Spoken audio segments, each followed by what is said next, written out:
Such is life in Colombia, where prostitution is free. Throughout its history, Colombia has faced various social and political challenges, from the time of Spanish colonization to the present day. Before the arrival of the Spaniards in America, the region now known as Colombia was inhabited by various indigenous tribes.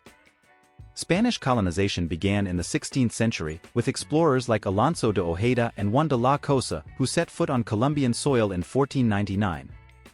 Subsequently, cities like Santa Maria in 1525 and Cartagena in 1533 were founded.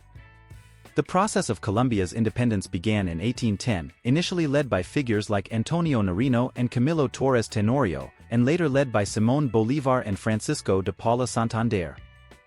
After a long struggle, independence was consolidated in 1819, and in 1821, the Gran Colombia, comprising the territories of Venezuela, Colombia, Panama, and Ecuador, was established.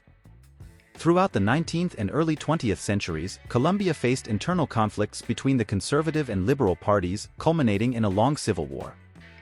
In 1948, the assassination of a liberal leader triggered riots known as the Bogotazo, which led to the creation of the Revolutionary Armed Forces of Colombia, FARC, in 1964, along with other insurgent organizations like the National Liberation Army, ELN, and the April 19th Movement, M19.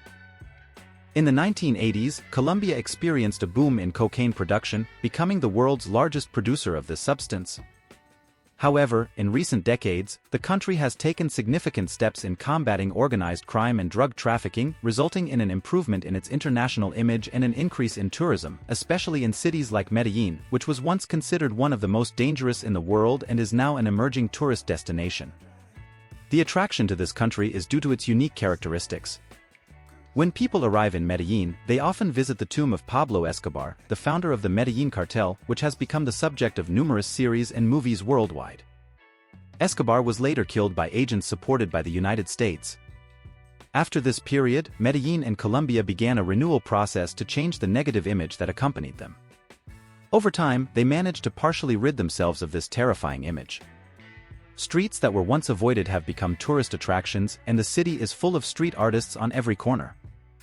Particularly notable is the area known as Comuna 13, where Medellín's daytime life thrives. It is one of the most photographed places in the country and also a place where it is easy to connect with Colombians. Medellín is a very welcoming city, and when people want to escape the heat, they often go to malls and shopping centers. As for the cost of living in the country, the minimum wage in Colombia is 1 million pesos, approximately $250. Renting a 3-bedroom apartment in Bogotá costs about $500, while in Cali it ranges between $280 and $300. Many people, especially singles, choose to rent a room in a family home or share an apartment to reduce the cost of living. Food prices in Colombia are not very high. For example, a dozen eggs cost about $1.50, 1 kilogram of chicken costs $4, and 1 kilogram of bananas costs $1.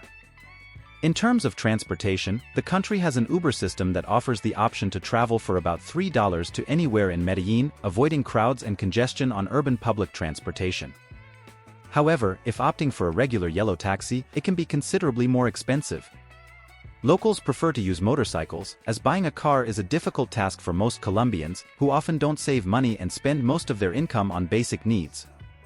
For these reasons, Colombia is often compared to the Thailand of South America, where both food and entertainment are not expensive. However, the unemployment rate is high, and it is common to find street vendors in the streets. In urban areas, you will also find street performers of this type who, every time the traffic light turns red, start dancing in the middle of the street and then ask for donations from drivers, with some even approaching cars and offering to clean windshields as a means of support. When you make contact with someone in Colombia, no one judges your economic situation or wastes your time. Therefore, if you make it clear that you are willing to spend money, you will find dozens of people willing to share intimate moments with you in a matter of minutes. If you maintain prolonged eye contact for more than 5 seconds, they will naturally approach you, and Colombian authorities do not get involved in these interactions. In summary, prostitution is unrestricted in the country, and police intervention is limited to those involved in drug trafficking, but they never interfere in interpersonal relationships. If you prefer more authentic relationships, it is essential to engage in dance with Colombians, as the typical Latin rhythms of the region are one of the main forms of connection in the country.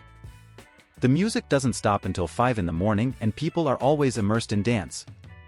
When the minimum wage in a country is less than $300 and unemployment is high due to population density, people find various ways to maintain a reasonable standard of living. In Colombia, money is a resource that opens all doors, and Medellin is a perfect example of this. The city of Bogotá is the capital of the country, a metropolis with cable cars passing through it, with a population of 7 million people and situated between mountains.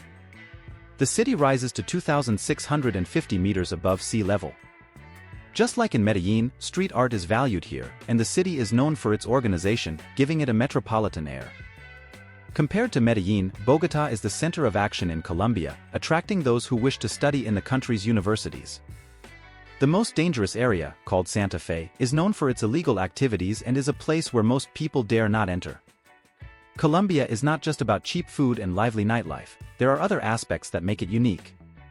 For example, just a 2-hour drive from Medellin lies the city of Guatapé, a green paradise where mountains meet lakes. The highlight of this region is a gigantic rock formation believed to have formed millions of years ago and is now a tourist destination. Climbing to the top requires paying an extra fee, and you would be surprised to know that this stunning view of the lake was artificially created, although it looks completely natural from above. In reality, Colombians built it in the 1970s, turning the area into a lake and using it to generate electricity through a dam that supplies Colombia. In Colombian cities, there are also extravagant popular markets. Locals are always willing to provide music in these markets, but the most curious thing is something else. People sell and consume alligator heads and unusual species of fish said to come from the rivers of the Amazon. Additionally, due to economic difficulties, Colombians often do not buy pre-made cigarettes but roll their own tobacco. These cigarettes are made by the vendors themselves and sold to the public at much cheaper prices. While Colombians are generally friendly and welcoming, especially in rural areas, they do what they can to survive. On the other hand, Colombia is home to a river of unique and surprising nature that constitutes an unusual spectacle. This river is found in the heart of the Amazon rainforest and is distinguished by its intensely red waters. The reason for this peculiar coloration is the presence of a red plant that grows on the riverbed. Colombians claim that this plant is exclusive to the region and is not found anywhere else.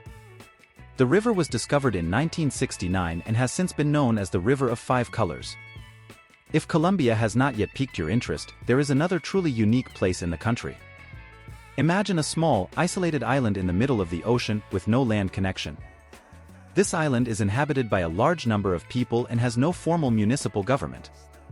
Residents are responsible for their own self-management and regulate life on the island according to their own rules. Surprisingly, there is no police presence to intervene in case of crime nor a hospital for medical emergencies. Residents have to fend for themselves. Additionally, to reach the mainland, they face a long and challenging journey. This small community is home to about 100 people and lives independently from the Colombian mainland. The only way to access the island from the mainland is by boat, and even then, those who do not live on the island can only stay for a maximum of 10 days. There is no information on why they can only stay for 10 days, and the only available lodging option is a single inn. Their main source of livelihood is fishing and selling fish. In other regions of Colombia, the diet of island families is predominantly based on fish. They meet their electricity needs through more than 200 solar panels installed on the island to harness solar energy. They also have internet access, and while they live isolated from Colombia's internal affairs, it cannot be said that they lead a completely disconnected life from the modern era. However, the island lacks basic sanitation, forcing its inhabitants to relieve themselves in the water they fish, which poses hygiene problems and makes the place unsuitable for an extended stay.